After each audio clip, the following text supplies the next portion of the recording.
पटना में मौजूद हूँ।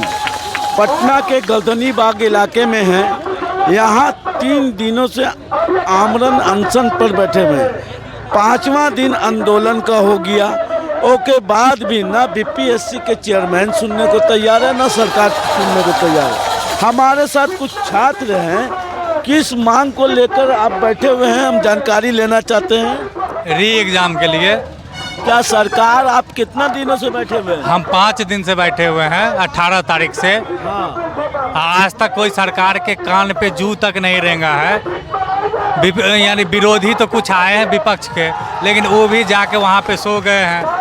उन भी प्रेशर का काम नहीं करवा रहे हैं। यहाँ पे न विपक्ष री एग्ज़ाम के लेकर कोई मुद्दा उठाए हैं, मतलब उठाए हैं, लेकिन वो दबाव प्रेशर दबाव पे नहीं उठाए हैं। अब पक्ष का तो छोड़िए, पक्ष का तो एक ऐसा नेता है जो बोला है कि बीपीएससी स्टूडेंट से हमको कोई लेना देना ही नहीं है, जो अशोक चौधरी है। उसका बजाते आप बयान देखिए। चलिए, इस तरह का एक मंत्री बयान देंगे, लोगों को क्या लगेगा, आगे भी मैं जानने का कोशिश करेंगे कि बीपीएससी के जो आप लोग बैठे हुए हैं, आपकी बातों को सरकार मान क्यों नहीं रही है? सरकार अपने हठधर्मिता पर और एक अपराधी छवि के आयोग के चेयरमैन को यहाँ नियुक्त किया गया है। हम राष्ट्रपति से मांग करते हैं कि इनको बर्खास्त किया जाए, क्योंकि आयोग के अध्यक्ष को हटाने की जिम्मेवारी राष्ट्रपति की होती है। इसलिए हम राष्ट्रपति से मांग करते हैं कि ऐसे हठधर्मी और ऐसे चोर आयोग के अध्यक्ष को जल्द से जल्द बर्खास्त किया जाए, क्योंकि हम लोगों की बात को सुन नहीं रहे हैं। और हम लोग का यही मांग है कि एग्ज़ाम को फिर से कंडक्ट करवाया जाए, पूरे एक सिरे से सभी का एग्ज़ाम एक तरीके से होना चाहिए। ये कह रहे हैं कि 4 तारीख को 12,000 बच्चों का एग्ज़ाम लेंगे, तो फिर तो वही बात हो गई जो हम लोग आंदोलन किए थे नॉर्मलाइजेशन के लिए। फिर अलग अलग क्वेश्चन देंगे तो फिर नॉर्मलाइजेशन वाली बात आ जाएगी। इसीलिए हम लोग का यही मांग है कि सब का एक ही एग्ज़ाम होना चाहिए। और सरकार से भी आग्रह है कि सरकार दबाव बनाए चेयरमैन पर और जल्द से जल्द री एग्ज़ाम करवाए, क्योंकि सरकार के कोई लोग हम लोग का बात सुनने के लिए तैयार नहीं है। विपक्ष के लोग तो आ भी रहे हैं, लेकिन सत्ता पक्ष से एक भी लोग नहीं आ रहे हैं। और कुछ शिक्षक भी हैं जो यहाँ नहीं आ रहे हैं, उनसे भी हम लोग आग्रह करते हैं कि आइए, नहीं तो रवि मनु भाई परमार और एक कोचिंग संचालक है, उनके बीच क्या संलिप्तता है उसकी भी जांच की जाए कि वो क्यों नहीं आ रहे हैं। और वो अपने छात्रों को बोल रहे हैं कि नहीं जाना है, कि तुमको नेता बनना है कि एग्ज़ाम निकालना है। अगर तुमको एसडीएम बनना है तो तुम वहाँ नहीं जाओ, नेता बनना है तो वहाँ जाओ। इसका मतलब हम लोग नेता हैं यहाँ। अच्छा, हमारा एक सवाल है कि आप 5 दिन से आंदोलन पे बैठे हुए हैं, 3 दिन से अनशन पे लोग हैं, ये सत्याग्रह चल रहा है। जी। आप डबल इंजन की सरकार है, बिल्कुल, और उसके बाद भी आप इस कड़ाके के ठंड में है। सरकार का ना कोई प्रतिनिधि आता है, ना कोई सरकारी नुमाइंदे ये आता है, अधिकारी या पदाधिकारी। ये तो कहीं ना कहीं इससे क्या पता चलता है कि सरकार कहीं ना कहीं ये चीज़ नहीं चाहती है कि फिर से एग्ज़ाम हो। क्या सरकार भी इसमें सम्मिलित है? क्या आयोग के साथ सरकार भी इसमें सम्मिलित है क्या, कि हम लोगों की बात को नहीं सुनी जा रही है? अगर आयोग पर बाधा लग ही गया है कि पेपर लीक हुआ है, तो फिर से एग्ज़ाम कंडक्ट करवा देने में क्या दिक्कत हो रही है?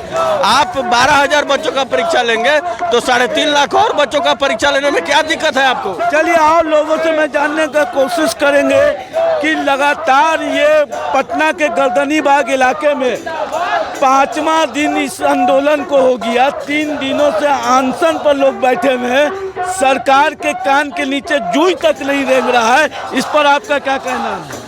सरकार की मंशा होती है कि किसी तरह से हम उस नीति से निकले हुए हैं, क्योंकि वो भी एक स्टूडेंट लीडर थे। वो स्टूडेंट लीडर निकले हुए हैं, हर बारीकियों को समझते हैं। स्टूडेंट में वो ताकत है, पहला स्रोत वो करते हैं कि स्टूडेंट के निकले हुए आंदोलन को दबा दिया जाए ताकि उनका मनोबल न बढ़े।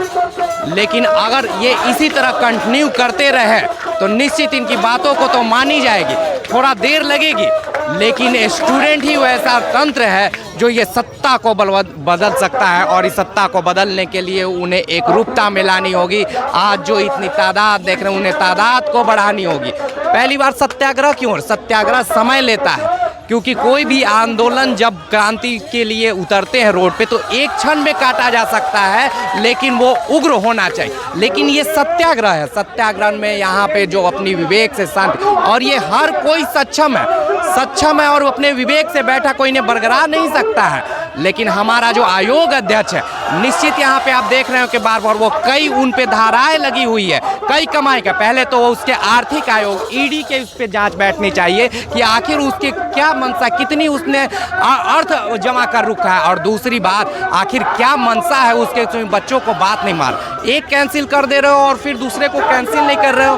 कहाँ से एक रूपता आएगी, कहाँ से एक करके एक लेवल का एग्जाम हो जाए। और ये तो हुआ उस शिक्षा की, यहाँ तक कि बेसिक भी शिक्षा की बात कर लिया जाए तो 5418 स्कूल भवन नहीं है, 826 किराए पे है, 54% का चार दीवारी नहीं, 53% पे एक शौचालय है। तो ये एक नीति बना हुआ है कि नीचे से ही पढ़ाई को ख़त्म कर दिया जाए, और नीचे जब पढ़ाई ख़त्म कर दिया जाए ऐसे ही लोग को रोड पे ला दिया जाए। चुनाव आ जाएगा, चुनाव में कई नेता बन जाएंगे, कुछ जिंदाबाद जिंदाबाद करने के लिए हो जाएंगे, कुछ तालियां बजाने के लिए हो जाएंगे। अरे इन बच्चों के साथ इन माँ बापों का आस जुड़ा हुआ है, उन आस को भी आप जान लीजिएगा। सिर्फ ये अपने लिए नहीं, इनके माँ बाप, जो बूढ़े माँ बाप के एक अभिलाषा जुड़ी हुई है कि हमारा बेटा कुछ बन जाएगा तो हमारा सहारा बनेगा, उस सहारे को भी आप धराशायी कर रहे हैं। आपको जागृत होना होगा, आपको अपने आंदोलन को तीव्र करना होगा। स्टूडेंट को हर बात को मनमानी होगी, क्योंकि सत्ता हमारे लिए है, हम सत्ता के लिए नहीं, हमसे सत्ता बना हुआ है। और जब ये स्टूडेंट धीरे धीरे अपने